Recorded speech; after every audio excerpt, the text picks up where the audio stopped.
Hey, what's up, Mr. Suda here. Today we're going to be talking about forces and motion. All right, so what is a force? A force is a push or a pull that acts on an object. A force can cause a resting object to move, or it can accelerate a moving object by changing that object's speed or direction.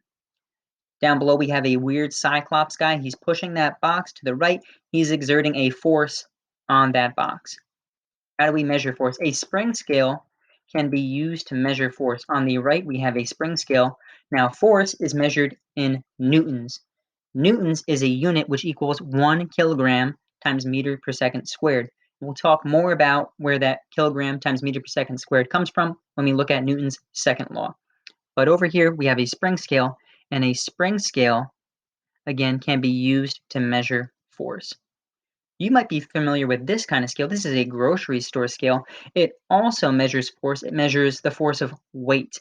That's the force of gravity acting on an object or a body. Right? So in this case, we put the oranges into the scale. We put the oranges into the scale, and then they read a weight on the top, a measurement of force. But when we use our spring scale, the units are going to be newtons. And all the units for force that we're going to use are going to be measured in newtons. And let's look at combining forces. So a net force is the overall force acting on an object after all the forces are combined. Balanced forces combine to produce a net force of 0, while an unbalanced force results when a net force acting on an object does not equal 0. When you have an unbalanced force, this causes an object to accelerate. Right? So we have this force acting to the right. We have this blue force acting to the left. They cancel out. They're an example of a balanced force where nothing is moving because there is no net force. Down here we have this small red force acting to the right and this large blue force acting to the left. The red force acting to the right gets canceled out and we get left with that smaller blue force acting to the left. Right down below we have a red force moving to the right and a blue force moving to the right. When forces move in the same direction, they get added together. So that red force and that blue force get added together and they make that larger purple force. Right, one more example here. We have a small red force pulling to the left and we have a larger blue force pulling to the right. Again, we're going to subtract that smaller red force from that larger blue force and we're going to get a small blue force acting to the left. All right, some more examples of combining forces here. So we have a cat and a dog and they are playing tug of war. The cat is pulling to the left with a force and the dog is pulling to the right with a force. Right, so the cat is pulling to the left with a force of 10 newtons. The dog is pulling to the right with a force of 10 newtons. 10 minus 10 is 0. So in this example, there is no net movement, so there's no acceleration. Right, in this case below, we have two dogs. Again, they're playing tug of war. The smaller dog is pulling to the left with a force of 10 newtons. The larger dog is pulling to the right with a force of 12 newtons. Now, because these dogs are pulling in the opposite direction, we're going to subtract the forces. We're going to subtract the larger force, 12 newtons, minus the smaller force, 10 newtons. We're going to get left with a net force of 2 newtons to the right. Right, in this example, we have two movers and they're carrying a couch. The mover on the left, he's pushing the couch to the right with a force of 25 newtons. And the worker on the right, he is pulling the couch to the right with a force of 20 newtons. When two forces act in the same direction, we combine them. So 25 plus 20 is equal to 45 newtons.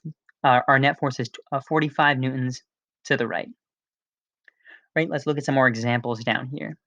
So first we have a 55 Newton force acting to the left and a 35 Newton force acting to the right. We're going to subtract the smaller force from the larger force. 55 minus 35 is equal to 20 newtons. And because the larger force is moving to the left, we know that our answer has to be 20 newtons moving to the left. In this example, we have a 65 Newton force acting to the right and an 80 Newton force acting to the left. Again, we're going to subtract the larger force minus the smaller force. 80 newtons minus 65 newtons is 15 newtons. And because the larger force was moving to the left, I know that my answer has to be 15 newtons and it has to be moving to the left. Now on the bottom, we have a case where there is a 25 Newton force to the left and a 25 Newton force to the right. In this case, My forces cancel out. 25 newtons to the right cancels out with 25 newtons to the left, and I'm left with a net force of 0 newtons. All right, now let's look at friction. All right, so friction is a force that opposes the motion of objects that touch as they move past each other. For example, here we have this box. The box wants to move to the right in this direction. Friction is the force that opposes the direction to movement, right? So if the box wants to move to the right, friction wants to move to the left. If the box were wanting to move left, friction would push to the right. There are some different types of friction. For example, we have static friction, which acts on objects that are not moving. So if you push on an object and the object does not move, it means the static friction is stronger than the force being applied. We have sliding friction. Sliding friction opposes the direction of a moving object as it slides over a surface, like if you were to push a box across a tile floor. Next, we have rolling friction. Rolling friction acts on objects that are rolling across a surface. For example, a bicycle on the ground is an example of rolling friction. Next, we have fluid friction. Fluid friction opposes the motion of an object through a fluid. Now, you might ask, what's a fluid? So, if you think of fluid as water, that is an example of a fluid. Liquids are examples of fluids, but anything that flows is considered to be a fluid. So, fluid friction through the air is called air resistance. In this case, air is a fluid because it flows. So, air resistance is fluid friction in the air. Right, now let's look at these examples of friction in action. So we have static friction here. For example, we have the force pushing to the right, friction pushes to the left, and the force of static friction causes there to be no motion because this force is equal to the frictional force opposing it. Next, we have sliding friction. So there is a force pushing to the right, and there's friction pushing to the left, but the object slides to the right because the force is stronger. The force being applied is stronger than the force of friction in this case. Same thing goes with fluid friction here. The force being applied to the cylinder here is stronger than the force of friction opposing it, so the cylinder moves to the right. Lastly, we have fluid friction.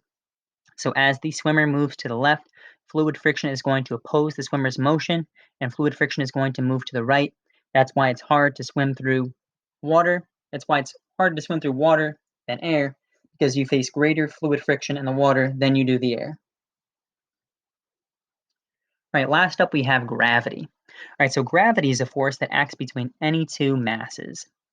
For example, Earth's gravity acts downward towards the center of the Earth, and on Earth, gravity causes objects to accelerate downward. For example, the apple falling out of this tree is an example of gravity accelerating that apple towards the ground.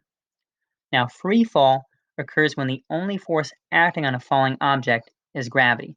So, for example, a skydiver jumping out of a plane is an example of free fall if we consider the air resistance to be negligible. All right, so lastly, we're going to talk about some factors affecting gravity. So there are two main factors which affect the strength of gravity. Gravitational force between two objects is affected by their mass and their distance apart. Right, like I said in the last slide, gravity exists between all objects. So this blue sphere has a force of gravity, a force of attraction between this blue sphere, this purple sphere. So the blue sphere is being pulled on by the purple sphere, and the purple sphere is being pulled on by the blue sphere. Now, if the mass increases, then the force of gravity between those two spheres increases. If the distance increases, the force of gravity decreases. Right? So again, if the mass increases, gravity increases. If the distance increases, then the force of gravity decreases. So two objects that would have a really strong gravitational force between them would be two objects with really large masses that were really close together. And two objects that would have a really weak gravitational force between them would be two objects that have a very small mass and that are very far apart. All right, that's going to wrap it up for our intro to forces here. Thanks for watching. I hope you learned something, and I'll see you in the next video.